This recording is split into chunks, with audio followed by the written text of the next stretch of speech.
Compact SUV का market India के अंदर बहुत तेज़ी से ग्रो कर रहा है और ये आप लोगों को अच्छे से पता होगा क्योंकि हर किसी को अगर 15 लाख से नीचे कोई गाड़ी चाहिए होती इंडिया के अंदर तो फिर वो बंदा कॉम्पैक्ट एसयूवी के ऊपर ही जाता है। 90% ऑफ द पीपल अभी चूज़ कर रहे हैं कॉम्पैक्ट एसयूवी को इंडिया के अंदर।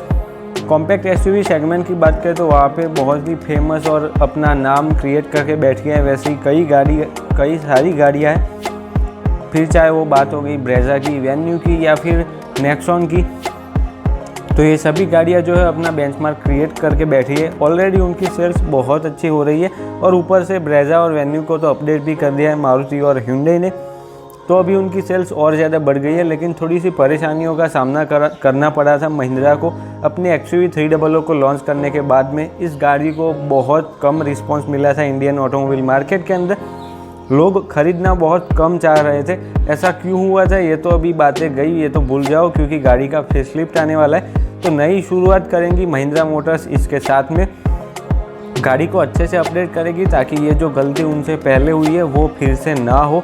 और इसी बारे में हम इस वीडियो में बात करने वाले हैं कि आपको क्यों रुकना चाहिए XUV 300 फेसलिफ्ट के लिए, ना कि सिलेक्ट करनी चाहिए कोई और गाड़ी। तो इस वीडियो को एंड तक ज़रूर देखना, आपको सब कुछ समझ में आ जाएगा। हम आपको 5 ऐसे पॉइंट बताएंगे जिनके चलते आपको रुकना चाहिए नई वाली XUV 300 फेसलिफ्ट के लिए।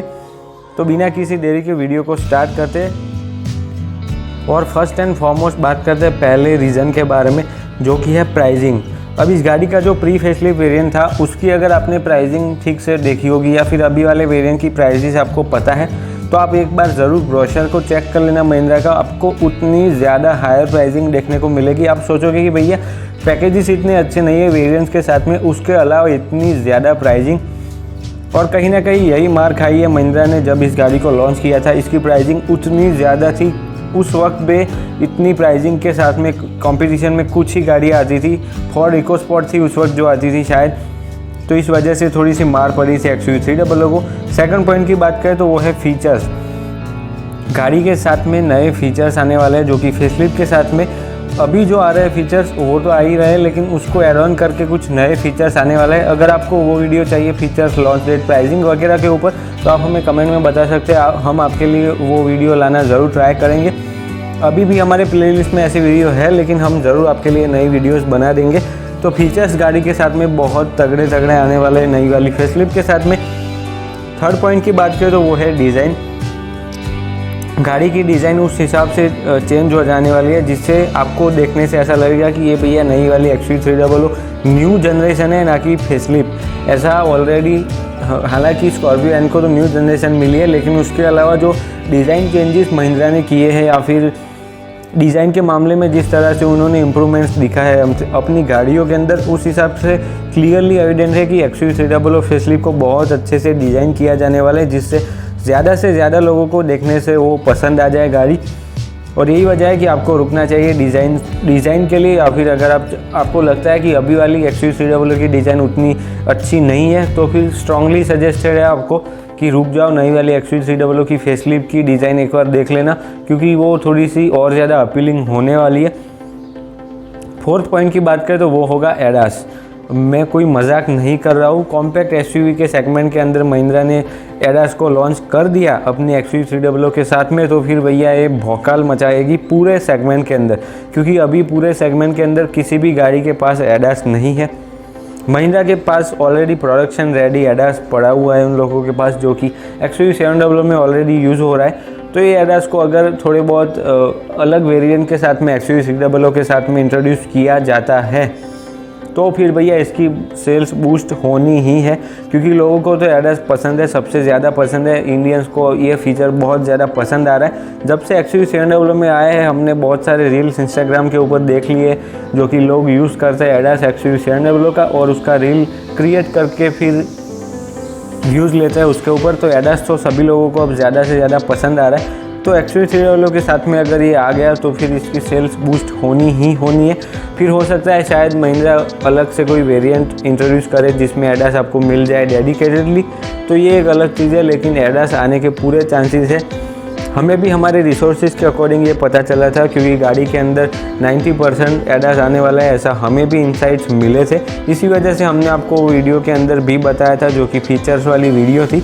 उस वीडियो में भी हमने आपको बताया था कि गाड़ी के साथ में ADAS आने के पूरे चांसेस है। इसीलिए इस वीडियो में भी हम ये पॉइंट कवर कर रहे हैं, क्योंकि अगर आप ADAS के फ़ैन हो या फिर आपको चाहिए ADAS और कॉम्पैक्ट SUV ही चाहिए आपको, तो फिर आपके लिए है ये मौका रुकने का। लास्ट पे पॉइंट की बात करें तो वो है वेरिएंट डिस्ट्रीब्यूशन।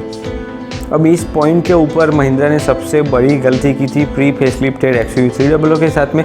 उन लोगों ने जिस हिसाब से वेरिएंट को चूज़ किया था, फीचर्स जिस हिसाब से दिए थे हर एक वेरिएंट के अंदर, और जिस हिसाब से प्राइसिंग की थी वेरिएंट्स की, वो बहुत ज़्यादा ऑड थी। ऑड से मेरा मतलब है कि अगर आपको कोई वेरिएंट चाहिए होता है, उसमें आपको कुछ डेडिकेटेडली फीचर्स चाहिए होते हैं, तो वो आपको नहीं मिल पाता था। और शायद ये फिर स्ट्रैटेजी होगी या फिर अपने ही पैरों पे कुल्हाड़ी मारी थी महिंद्रा ने, ये तो हमें नहीं पता। लेकिन वेरिएंट डिस्ट्रीब्यूशन जो था वो बहुत ख़राब था महिंद्रा का जब इस गाड़ी को लॉन्च किया था, उस वक्त की मैं बात कर रहा हूँ। उसके बाद से तो महिंद्रा ने बहुत सारी कॉस्ट कटिंग की थी गाड़ी के साथ में। 7वीं एयरबैग हटा ली थी, अलॉय व्हील्स हटा लिए थे, पुराने वाले जो थे उसको चेंज करके नए वाले अलॉयस देने लगे थे। अपनी जो इंफोटेनमेंट सिस्टम थी उसको अपडेट नहीं कर रहे थे ये लोग। छोटे मोटे चेंजेस जो थे वो लोग कॉस्ट कटिंग कर रहे थे ये लोग, और इसी हिसाब से वेरिएंट डिस्ट्रीब्यूशन जो था वो और ज़्यादा ख़राब हो चुका था। तो अब पूरा एक्सपेक्टेशन अभी यही है कि नई वाली जो फेसलिफ्ट होगी XUV300 उसके साथ में उस हिसाब से वेरिएंट का डिस्ट्रीब्यूशन किया जाएगा, जिससे आपको हर एक वेरिएंट या फिर आप कोई भी पैकेजेस लेना चाहते हो वो आपको मिले, या फिर आपको कोई वेरिएंट पसंद आता है तो वो आपको वैल्यू फॉर मनी एटलीस्ट लगे कि जिस हिसाब से आप पे कर रहे हो उस हिसाब से आपको सामने मिल भी रहा है रिटर्न में। तो यही सारी चीज़ें होती है वेरिएंट डिस्ट्रीब्यूशन के अंदर, तो ये महिंद्रा को देखनी पड़ेगी। लेकिन इन लोगों ने ऑलरेडी XUV700 और स्कॉर्पियो एन के साथ में जिस हिसाब से वेरिएंट डिस्ट्रीब्यूशन किया है, उससे तो ऐसा ही नज़र आता है कि महिंद्रा अभी प्रो हो चुकी है इन सब मार्केटिंग स्ट्रेटजीज़ के अंदर। तो पूरे चांसेस क्या यही होने वाला है कि नई वाली XUV300 फेसलिफ्ट के अंदर आपको अच्छे से अच्छे वेरिएंट डिस्ट्रीब्यूशन देखने को मिलेंगे, जिससे आपको वैल्यू फॉर मनी पैकेजेस भी जल्दी मिलेंगे। आप अपनी गाड़ी को मतलब कि अपनी नीड्स के हिसाब से अपने वेरिएंट को ज़्यादा से ज़्यादा जल्दी चूज़ कर पाओगे। तो यही सब होने वाले हैं वेरिएंट डिस्ट्रीब्यूशन के फ़ायदे। और यही वीडियो था हमारा आपके लिए, जो कि 5 पॉइंट कवर कर रहा था। आप मुझे कमेंट करके बताना कि आपको ये 5 पॉइंट कैसे लगे। अगर आप XUV300 के फ़ैन हो तो फिर आप ज़रूर बताना आप एक्साइटेड हो नई वाली फेसलिफ्ट के लिए या फिर नहीं, और अगर हाँ तो कौन सा ऐसा रीज़न है जिससे आप सबसे ज़्यादा एक्साइटेड हो XUV के लिए, नई वाली फेसलिफ्ट के लिए। तो चलिए इस वीडियो में तो दोस्तों बस इतना ही था। उम्मीद है आपको पसंद आया होगा। पसंद आया तो लाइक से सब्सक्राइब करना मत भूलना। अगली वीडियो तक दोस्तों ड्राइव सेफ। Thank you.